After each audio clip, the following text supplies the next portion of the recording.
Dalam Islam, akhlak merujuk pada perilaku etika, moral, dan budi pekerti seseorang.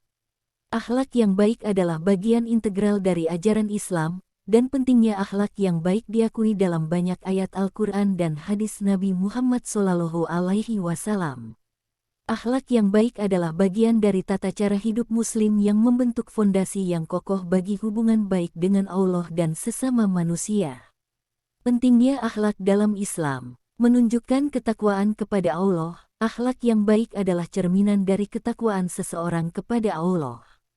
Muslim yang takwa adalah orang yang berusaha mengikuti tuntunan Allah dalam segala aspek kehidupan, termasuk dalam berperilaku dan berinteraksi dengan sesama. Menjadi teladan bagi orang lain, akhlak yang baik membuat seseorang menjadi teladan yang baik bagi orang lain. Dengan menunjukkan perilaku yang mulia, seseorang dapat mempengaruhi orang di sekitarnya untuk berbuat baik juga. Meningkatkan keberkahan dalam hidup, Islam mengajarkan bahwa berperilaku baik akan mendatangkan keberkahan dalam hidup.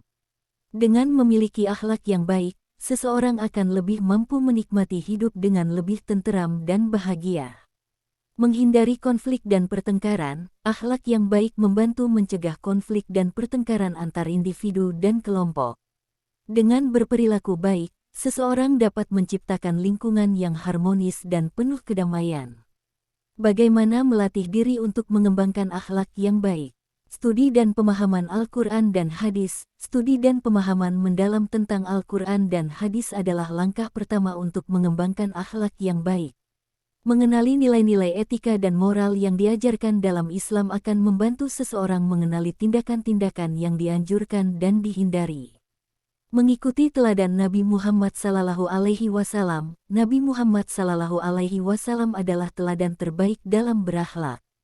Mengikuti contoh beliau dalam berinteraksi dengan orang lain, menunjukkan kasih sayang, kesabaran, dan kesederhanaan, merupakan cara yang efektif untuk mengasah akhlak yang baik. Berintrospeksi dan mengenali kelemahan, melakukan introspeksi diri secara berkala untuk mengenali kelemahan dan kesalahan adalah langkah penting dalam mengembangkan akhlak yang lebih baik. Dengan mengakui kelemahan, seseorang dapat bekerja untuk memperbaikinya. Berdoa dan memohon pertolongan Allah, mengembangkan akhlak yang baik adalah perjuangan yang terus-menerus. Oleh karena itu, berdoa dan memohon pertolongan Allah untuk memberdayakan diri dalam menghadapi godaan dan tantangan dalam berperilaku adalah langkah penting. Latihan kesabaran dan pengendalian diri. Kesabaran dan pengendalian diri adalah kunci dalam menghadapi situasi sulit. Latihan ini dapat membantu menghindari perilaku negatif yang dapat merusak akhlak.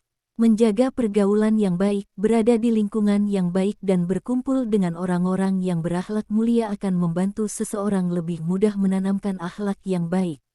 Berbuat baik tanpa mengharapkan balasan, mengembangkan akhlak yang baik harus didasarkan pada ketulusan hati tanpa mengharapkan imbalan atau pujian dari orang lain. Berbuat baik hanya karena Allah adalah salah satu bentuk ikhlas dalam berakhlak. Akhlak dalam Islam bukanlah sesuatu yang statis, tetapi merupakan perjalanan seumur hidup yang terus-menerus diperbaiki dan ditingkatkan. Dengan kesungguhan dan niat yang baik, seseorang dapat mencapai perbaikan akhlak dan menjadi lebih baik dari sebelumnya.